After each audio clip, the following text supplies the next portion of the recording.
Ja, wat 'n oggend, wat 'n oomblik om die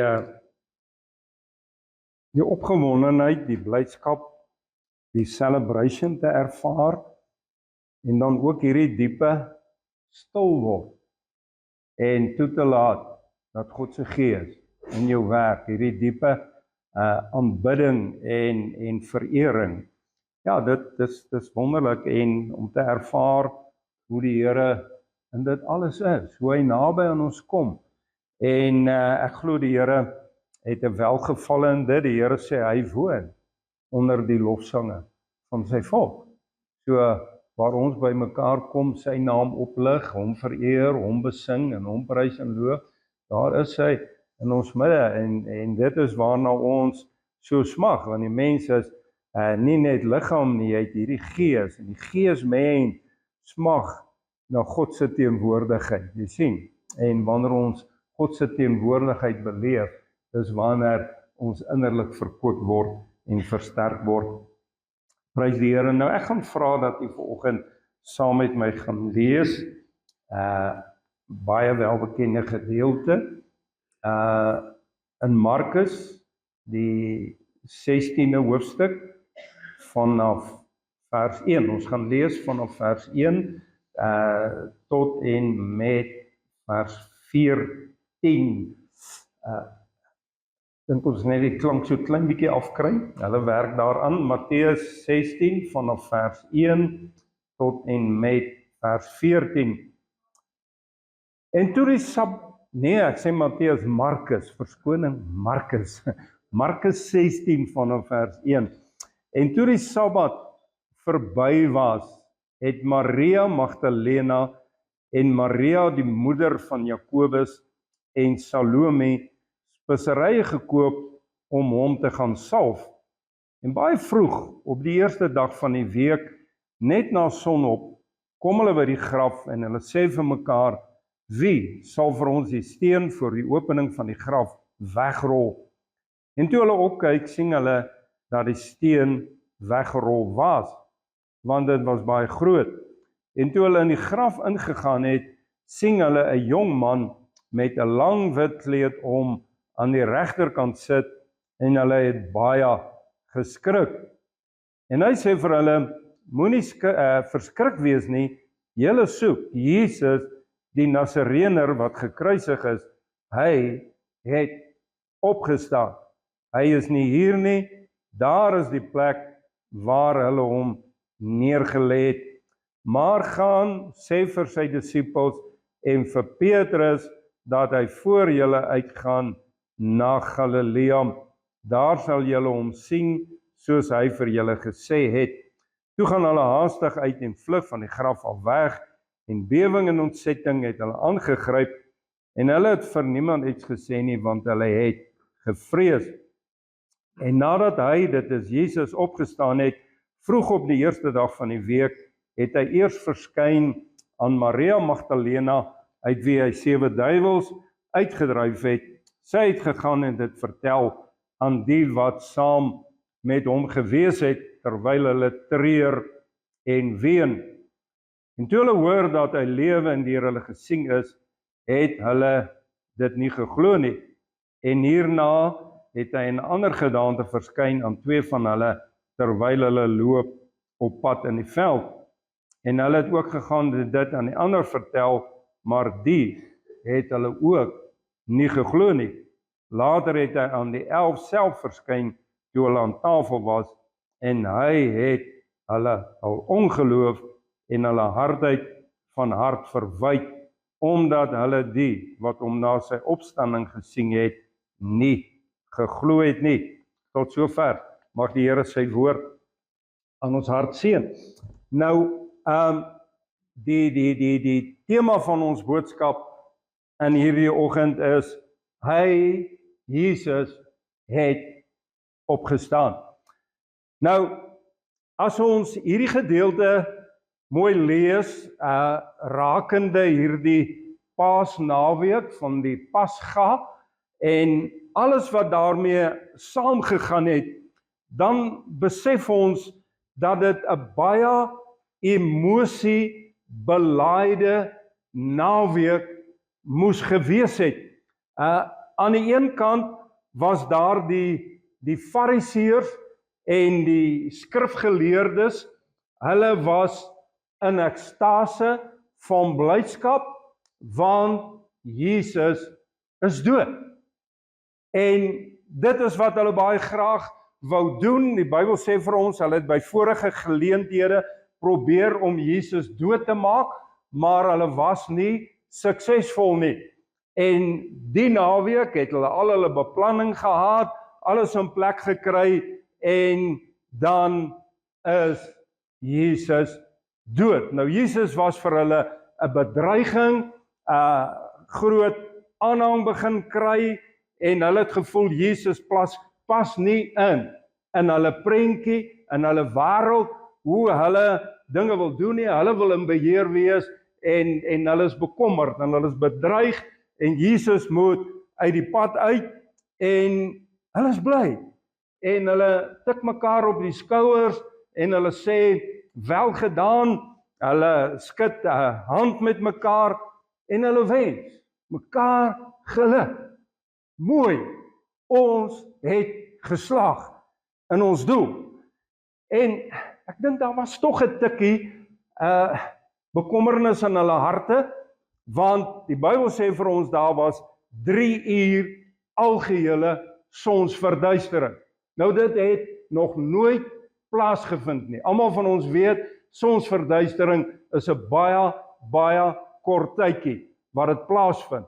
En dit wil vir ons sê, hier is die godheid betrokke. Iets groots gebeur. Daar's ook 'n groot aardbewing. En dan sien ons, die Bybel sê vir ons, die hoofman van die Romeinse wag wat daar by die kruis was, nadat hierdie aardbewing gebeur en hierdie duisternis, dan roep hy uit en hy sê, waarlik, hy is die Seun van God. En dan sien ons baie keer die mens, die ongereddes, het baie keer meer insig en kom gouer tot insig as baie keer die geestelikes. Maar hulle troos hulle daaraan en hulle sê, maar miskien is dit die teken dat God aan ons kant is, dat hierdie vreeslike duisternis en aardbewing en hulle gaan aan. En saam met hulle is Satan en sy demoniese magte in absolute blydskap, want ook hulle juig en hulle sê, nou was dit ons tyd, ons het geslaag in ons doel, in ons opstand teen God, ons het gewen.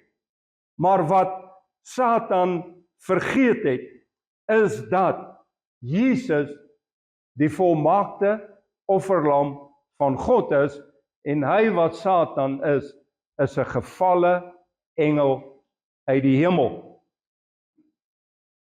En aan die ander kant was daar die somber en die hartseer gevoel by so baie mense. En hierdie mense is daar die skare, jy onthou 'n paar dae voor dit, kom Jesus op die donkie Jerusalem binne, en die skare en die kinders hardloop vooruit, en hulle gooi hulle klere op die pad, en gooi takke op die pad, en hulle roep uit en hulle sê, Hosanna, ere aan God in die hoogste hemele. En hierdie mense is bly, en die Bybel sê ook 'n groot skare kinders. En dis hierdie mense, hulle sien Jesus as die verlosser, as die heiland, en hulle is bly, en hulle is opgewonde, en hulle juig. En so het Jesus baie volgelinge gehad, in Galilea, in Jerusalem, en in die besonder het hy sy disippels gehad, hierdie naby volgelinge van hom. En daar's 'n swaar belaaide atmosfeer in Jerusalem. En hierdie volgelinge van Jesus, hulle is verslae.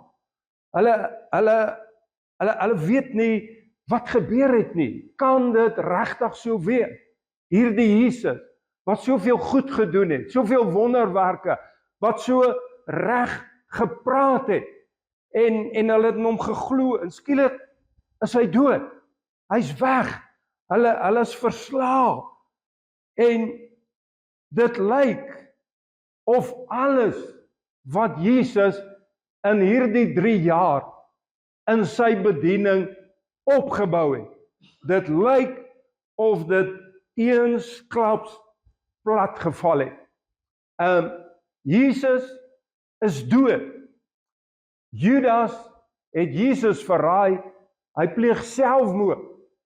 Petrus het Jesus verloor. Die Bybel sê sy disippels, toe hulle Jesus die aand gevange neem, spat uitmekaar.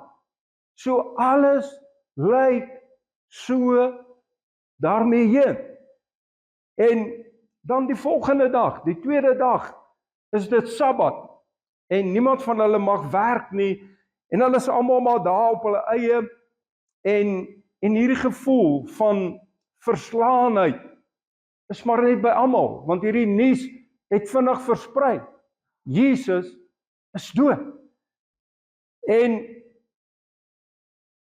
Maar wat niemand geweet het nie, is dat hierdie oënskynlike grootste neerlaag sou weldra verander in die grootste oorwinning van alle tye. Prys die Here.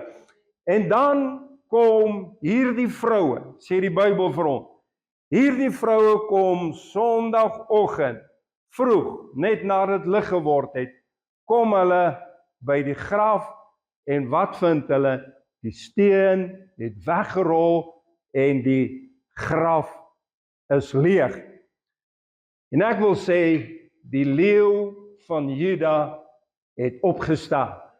Hy het gebrul, en hy is nie meer in die graf nie. En hierdie vrouens, die Bybel beskryf vir ons mooi, jy weet, maar ek wil vir 'n wyle by hulle stil staan. Jesus het oor en oor vir sy disippels en vir almal gesê, hy gaan sterf. Maar hy het ook vir hulle duidelik gesê, hy gaan opstaan. Maar vir een of ander rede, kon hulle dit nie glo nie. Ek dink, hulle wou dit nie glo nie. Want dit was wonderlik. Jesus is daar, hy preek en wonderwerke en alles gebeur. En dit wil net nie by hulle insink nie. En dan kom hierdie vroue vroegoggend en hulle kom met speserye. En hulle wil Jesus se liggaam dan salf, soos dit in daai tyd was. Hulle het nie kans gehad Vrydagmiddag nie, dit was te laat, Saterdag, volgende dag is Sabbat, en dan Sondagoggend is hulle daar met hierdie speserye. En hierdie vroue, ons lees dikwels van hulle in die Bybel, hulle is baie lief vir Jesus. Hulle dien hom oral waar hy gaan. En hulle kom in hierdie liefde van hulle, en hulle wil hulle laaste eer bewys. Maar dit sê ook vir ons, ook hulle glo nie dat Jesus gaan opstaan nie. Want as hulle dit geglo het, sou hulle nie met die speserye gekom het nie. Want waarom wil hulle dit dan doen? Hulle kom nie, as hulle regtig geglo het, Jesus, hy sterf. So die eerste, Jesus sê, ek gaan sterf. So hy sterf, dan sal ons verwag, hulle sal die tweede een glo. Hy moet gaan opstaan. So ons sou verwag, dat al die disippels en hierdie vroue dan, daar by die graf gaan staan en wag, om te sien, wanneer hy opstaan. Hulle is nie daar nie.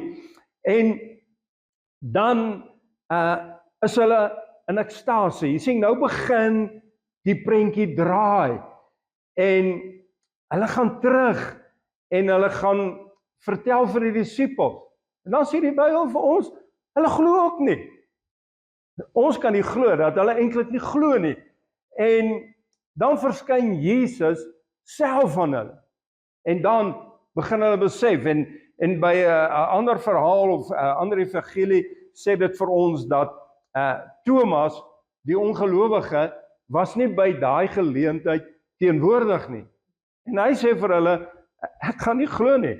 Ek sal eers glo wanneer ek my vingers in die wonde kan steek en in die sy van Jesus. En dan verskyn Jesus weer aan hulle. wanneer Thomas daar is. En Jesus sê vir hom, maar kom, sit jou hande jou vingers in my hande in die sy, en hy doen dit, en hy roep uit, my Here en my God. En so draai dit, en die disippels begin besef, dan gaan Jesus, en hy verskyn ook aan 2 van hulle, terwyl hulle op die pad na Emmaus is, verskyn hy aan hierdie 2, en later by die see van Galilea, wanneer die disippels daar vis vang, kom Jesus en hy verskyn weer aan hulle, en hy help hulle met die visvang, hulle vang niks, hy sê vir hulle, gooi die net aan daai kant, en hulle vang hierdie groot klomp visse, en by 'n ander geleentheid sê die Bybel, verskyn hy aan 500 van sy volgeling, so skielik draai alles van niks, totale verslaanheid, verander het, en hier staan hulle op, die boodskap dra uit, en word verkondig, en Jesus se disippels staan op. Nou, jy weet, 'n ander ietsie wat vir my baie mooi is, omtrent nadat Jesus opgestaan het, is, dan sien ons hoe 'n naby God hy word. Nadat hy opstaan, hy loop saam met hierdie 2 Emmausgangers. Aanvanklik weet hulle nie, dis Jesus nie, en hy praat met hulle, en hulle begin bly raak, en hy lê vir die skrifte uit, dan gaan Jesus saam met hulle aan huis, aan tafel, en hy eet saam met hulle. En dan gaan hulle oë oop, en hulle sê, maar was ons harte nie brandende nie? Nou wat sê dit vir ons? Jesus, nadat hy opgestaan het, is hierdie naby God, wat saam met ons wandel, op ons pad. Ons weet dit, baie keer nie.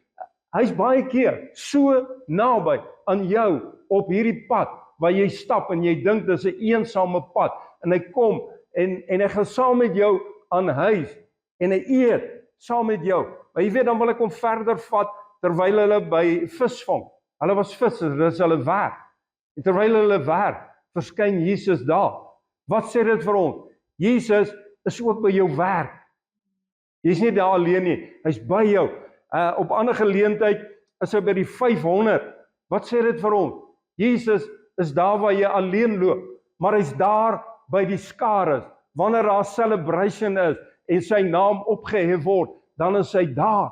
So hy's oral saam met jou, wanneer jy eet, aan jou huis, by jou pad, by jou werk, by die kerk. Daar's nie 'n plek waar hy nie saam met ons loop, nadat hy opgestaan het nie. Nou, Satan se blydskap was van korte duur.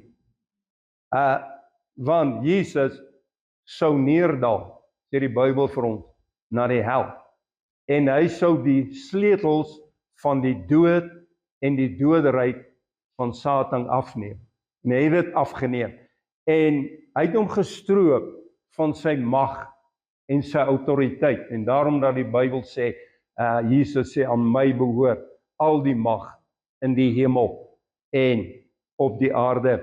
En ek wil vir u sê, nadat Jesus opgestaan het uit die graf, het geen mens meer nodig om onder die heerskappy van Satan te leef en te staan nie. Jy het nie nodig om onder die heerskappy van sonde, slawerny en Satan te staan nie. Ja, jy kan dit kies. As jy dit kies, sal dit so wees. Maar as jy Jesus kies, en daar kom vir jou reiniging en verlossing van elke faset, dis vir ons om dit te glo, dis vir ons om onder die heerskappy van Christus Jesus in te beweeg. Jy sien, ons het daai keuse, jy neem Jesus aan, maar jy kan ook onder sy volle heerskappy inbeweeg. Kom uit onder die leuns en die houvas van Satan. Jy weet, sy grootste greep op die mensdom is deur sy leuns, om vir jou te sê, jy kan nie losbreek nie, jy kan nie vrykom nie, en jy glo dit. Maar as jy kan glo, ek kan loskom, ek kan vrybreek, dan sal jy vrybreek, want Jesus het dit gedoen. Jy weet, Paulus beskryf vir ons baie mooi hierdie gebeure van die opstandingsmôre, wanneer hy sê in 1 Korintiërs 15:54, hy sê, die dood is verslind in die oorwinning. Wat sê hy? Die dood het verloor. Satan het verloor. Dit wat vir ons daai vrees inhou, die dood, het verloor. Sy mag is verbreek. En dan vra hy in vers 54 die vraag, hy vra, dood, waar is jou angel? Doderyk, waar is jou oorwinning? So hy wil sê, die dood het nie meer 'n angel nie. Jesus het die angel kom verwyder. Hy sê, die dood het nie die oorwinning nie. Die dood het nie die laaste sê nie. Jesus het die laaste sê. Want dit het gebeur op opstandingsoggend, toe die fariseërs en die duiwel gedink het, hulle het die laaste sê, en alles is verlore. Toe was dit nie so nie, want Jesus het die laaste sê, en die oorwinning is by hom. Die angel van die dood, sê die Bybel, is die sonde. Jesus het kom deel met die angel van die sonde. Hy het dit kom uithaal, kom uittrek, sodat die dood skadeloos vir ons kan wees. Soos wat die dood geen houvas op Jesus gehad het nie, so sal die dood ook geen houvas op ons hê nie. Dit is wat die woord vir ons sê. Nou opstandingssondag is oorwinningslied. En ek kry hierdie mooi gedeelte in die Bybel en ek wil dit lees en daarmee gaan ons afsluit. En ons kry dit in Romeine die 28ste hoofstuk waar Paulus so mooi hierdie dinge beskryf, en dit gaan eintlik rakende dan opstandingsmôre. En die opskrif is hier, is oorwinningslied, en ek is baie lief vir hierdie gedeelte, maar ek het hierdie oorwinningslied, dink ek nog altyd misgekyk.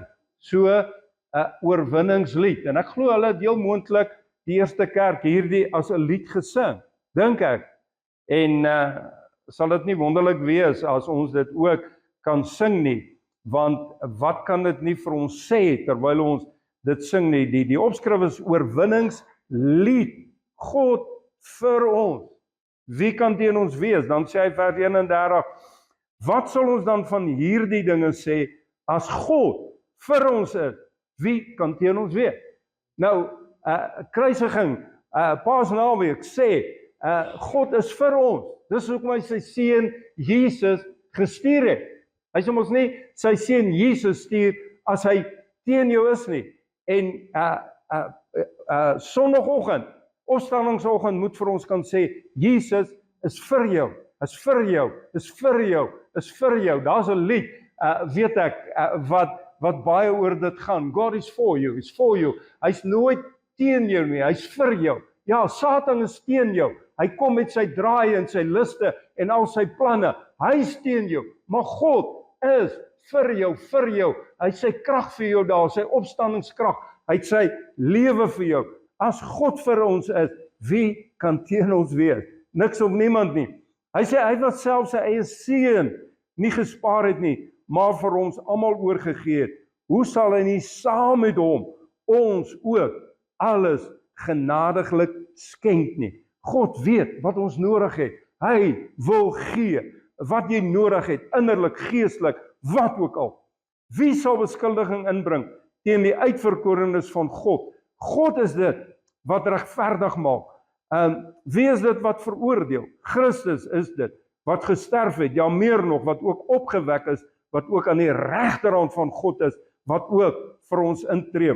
Dis die vyand wat jou beskuldig en vir jou sê, jy is nie goed genoeg nie. God stel nie in jou belang nie. Hy sê, Lena, you are good enough. Jy is goed genoeg vir God. Hy het vir jou gesterf. Jy moet in jou hart vat, ek is goed genoeg. En omdat God sê, ek is goed genoeg, daarom gaan ek goed genoeg lewe. Ek gaan opstaan uit wat ook al die omstandighede is, want God sê, ek is goed genoeg. Hy sê, wat ook vir ons intree. Jy staan nie alleen nie. In jou moeilikste tyd is Jesus daar wat na God die Vader gaan en sê, dink aan die en daardie kind van my, wat gaan deur 'n baie moeilike tyd, 'n baie slegte tyd, van hartseer en van seer en van bekommernis, wat gaan deur 'n donker en moeilike tyd van hom of haar lewe, is Jesus by God die Vader besig om vir jou in te tree, jou naam te noem en by God te pleit en engele word uitgestuur om vir jou te kom help. Hy sê vers 35, wie sal ons skei van die liefde van Christus? Verdrukking, benoudheid, vervolging, honger, naaktheid of gevaar of swaard, soos geskrywe is, om u ontwil word ons die hele dag gedood. Ons is gereken as slagskape. En dan vers 37, maar in al hierdie dinge is ons meer as oorwinnaars deur hom wat ons liefgehad het. Sien jy, dis wat opstandingsmôre vir ons kom sê, ons is meer as oorwinnaars in Christus Jesus. Want ek is verseker dat geen dood, of lewe of engele, of owerhede of magte, of teenwoordige of toekomende dinge, of hoogte of diepte, of enige ander skepsel, ons kan skei van die liefde van God, wat daar in Christus Jesus ons se Here is nie. Wat 'n oorwinningslied, wat ons kan sing, wat ons kan lees, en wat ons kan lewe. Prys die Here. Die Here wil hê, ons moet ook opstaan in 'n oorwinningslewe. Jesus se lewe word ons lewe. Dit is wat opstandingsmôre vir ons sê. Jesus se lewe word ons lewe. Jesus se oorwinning word ons oorwinning. Ons wil baie keer dit so moeilik glo, maar dis hoe dit is. Jesus se oorwinning word jou en my oorwinning. Daar's 'n ander vers wat Paulus sê, hy sê alles wat uit God gebore is, oorwin die wêreld. Wanneer jy Jesus aanneem, is jy uit God gebore, die wedergeboorte. Die woord sê, jy oorwin die wêreld. Groter is hy wat in jou is, as hy wat in die wêreld is. En dan is daar 'n ander skrif wat sê, hy sê, as ons lewe, dan behoort ons aan Jesus. Dis mos wat jy sê, kind van Jesus, jy behoort aan hom. En hy sê, as ons sterwe, dan behoort ons aan Jesus. Nie wonderlik nie. Jy lewe behoort jy aan Jesus, jy sterwe behoort jy aan Jesus. So as jy lewe behoort aan Jesus, wat sê dit? Hy sal jou kyk. Hy sal jou beskerm. Hy sal jou staande hou in hierdie oggend. Dis wat opstandingsmôre sê. Die leeu, die stam van Juda, het getriomfeer. Hy het opgestaan. Die mag, die gesag, die autoriteit behoort aan hom. Hy gee dit aan ons. Oorwinning is 'n uitgemaakte saak, is 'n seker saak. Nou, wat wil hierdie wonderlike oorwinningslied vir ons sê, hier aan die einde van hierdie boodskap? Wil vir ons sê, die oorwinning van Christus Jesus is oorkoepelend. Nee, dis die woord wat jy moet onthou vir jou lewe, dra dit saam. Jesus se oorwinning is oorkoepelend oor jou lewe. Dis vir elke faset. Dis vir jou redding, vir jou sonde, om dit weg te was. Dit is vir jou angs, jou vrese, jou bekommernisse. Dis vir jou verslawing. Is hierdie oorkoepelende oorwinning. En Jesus wil hê, ons moet dit glo. Ons moet dit vat. Elke faset van jou lewe. Laat dit deurbreek. Laat God se gees deurbreek in jou binneste. Vat hierdie oorwinning, loop en hardloop daarmee saam. Ongeag jou omstandighede, jou hele lewe oorkoepend, maar ook jou omstandighede. Maak nie saak wat jou omstandighede. Satan het nie die laaste sê nie. Nee, hy het gedink, hy het die laaste sê, het nie. In jou lewe, weet dit, Satan het nooit die laaste sê nie. Jesus het die laaste sê. Al lyk dit hoe verlore, al lyk dit hoe hopeloos. Ons het gekyk na die prentjie op die Paasnaweek. So verlore, so hopeloos. En dan draai dit. Hoekom gaan God nie in jou lewe dit laat draai nie? Hy is die almagtige God wat in jou lewe die laaste sê het. En vat dit in jou hart. Jesus het die laaste sê in my lewe, in my omstandighede, die stryd, die aanvalle, die aanvegtinge, wat daar is en wat dalk gaan kom in die lewe. Jy weet nooit nie, maar opstandingsmôre, die vyand het nie die laaste sê nie. Jesus het die laaste sê in jou lewe, want aan hom behoort die krag, die mag, die majesteit en die heerlikheid. Jy weet, toe hierdie ding begin draai en die volgelinge en die disippels kom na vore, en ek glo ook hierdie kinders wat daar gesing het en aanvanklik teleurgestel, maar hulle kom terug en hulle val weer in by hierdie kerk en dit groei. Is ons die mense, ons het 'n boodskap. Ons het 'n boodskap om uit te dra. Jesus leef. Ja, oorwinning vir jouself en jou omstandighede, maar ook 'n boodskap dat Jesus leef. Kom ons staan op. Dis nie verlore nie. Dit is nie verlore nie. Die kerk moet weet, dit is nie verlore nie. Jesus Christus, ons verlosser, leef, hy het opgestaan uit die graf as die oorwinnaar, sodat ek en jy kan deel in hierdie heerlike oorwinning, oorkoepelend.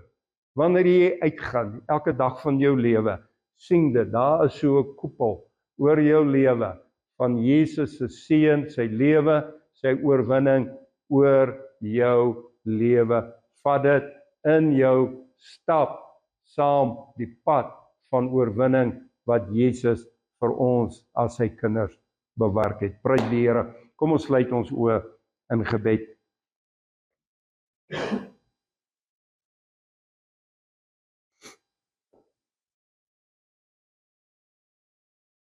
Here, baie dankie dat ons so duidelik uit u woord kan sien die volkome en die totale oorwinning wat u behaal het oor die vyand en elke bose mag. Here, hulle lag was van 'n korte duur en toe kom die opstandingsmôre. Toe staan die kinders weer op, die disippels, en hulle besef en hulle glo. In 'n ongeloof kom daar geloof. Here, en baie keer is ons as die kinders ook maar ongelowig. Ons glo en ons glo ook nie. Maar hoe bid ek, Here, dat daar 'n vaste geloof in ons binneste sal opstaan om te kan sê, ek glo onwrikbaar in Jesus Christus, die verlosser, die lam van God, die oorwinnaar, die een wat opgestaan het uit die graf, die dood en die hel kon hom nie hou nie. Hy het uitgebreek uit dit as die oorwinnaar, die lig van God, die krag van God, die seën van God, die lam van God het na vore getree. En Here, so tree u hierdie weg en betree hierdie weg saam met ons. Waar ons gaan, waar ons wandel, sien ons, gaan u saam met ons. By ons huise is u saam met ons. Wanneer ons eet, is u saam met ons. Wanneer ons werk, is u saam met ons. Wanneer ons saamkom, is u saam met ons. Here, en hoe heerlik, hoe wonderlik. En vergewe ons, Here, omdat ons dit nie altyd sien nie. Dat ons baie keer blind is en nie kan besef en sien. Maar hy is so naby. Hy praat so met ons. U hand is so betrokke in ons lewens. Maak ons oë oop Here, die Emmausgangers, se oë was maar toe, en hulle oë gaan oop. So wil ons bid, maak ons oë oop, Here, om die hand te sien, om die pad te sien, waarmee ons vat, om die wonderwerke te sien, wat U daagliks vir ons doen, klein en groot, om te sien, Here, hoe U met ons praat, hoe U met ons deel, gee vir ons ook weer, Here, hierdie bruisende opgewondenheid. Emmausgangers roep uit, was ons harte nie brandende in ons toe hy met ons gepraat het nie. Here, dankie dat ons hierdie gevoel van vreugde en van opgewondenheid wat opwel in ons binneste, ons kan dit ervaar en ons wil bid dat dit groei en toeneem, elke dag meer en meer. Vat ons dieper, Here, in die woord, in die wil, in die plan, en dankie dat ons kan weet, Here, die vyand is oorwin, is verslaan. Hy het nie die laaste sê nie. En ons gaan hom nie toelaat om die laaste sê te hê nie. U, Jesus, het die laaste sê. Daarom spreek ons lewe in ons lewe en omstandighede. Ons glo vir wonderwerke.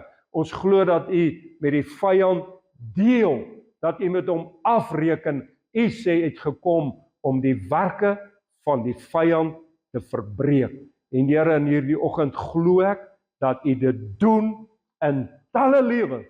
U verbreek sy werke, vermorsel dit, U verbreek sy mag, U verbreek sy houvas, mense kom los en vry uit sy greep, kom los van sy leuns, Here, en dat hulle kan weet, geen mens het meer nodig om onder sonde, slawerny te leef nie. As die Seun julle vrygemaak het, sal julle waarlik vry wees. Dankie, Here, U het ons vrygemaak deur U bloed, en daarom is ons vry, en daarom wil ons leef in vryheid, God se vryheid deur sy Gees, en wil ons U so dien.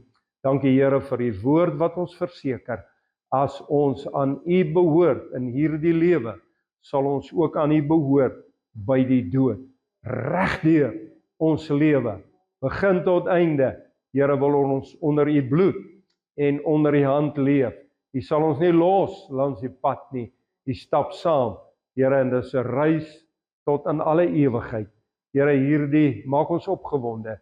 Help ons om altyd deur hierdie volle prentjie te sien. Jesus saam met ons elke dag, en hy help vir ons om op te staan en te leef in God se triomfantelike oorwinning vir U kinders en vir U kerk. Here, ons sien uit na groot, heerlike, wonderlike dinge, vir klein en vir groot. En Here, dankie, U is die God wat alles omswaai. Die mees slegste situasie, Here, wat so lyk, of daar niks goeds daaruit na vore kan kom. Maar Jesus, wanneer U dit betree, en die lig inskyn, en U oorneem, dan verander dit. En hoe bid ons dan, Here, betree elke hart en lewe, elke huis, Here, en ook daar waar dit die nodigste is, bid ons, Here, dat U in sal beweeg, deur U godheid, U grootheid, deur U genade en U liefde, en dat U sal doen wonderwerk op wonderwerk. Dankie vir hierdie oggend, Here, en dat die volk van die Here kan sê, Amen, en Amen, en Amen.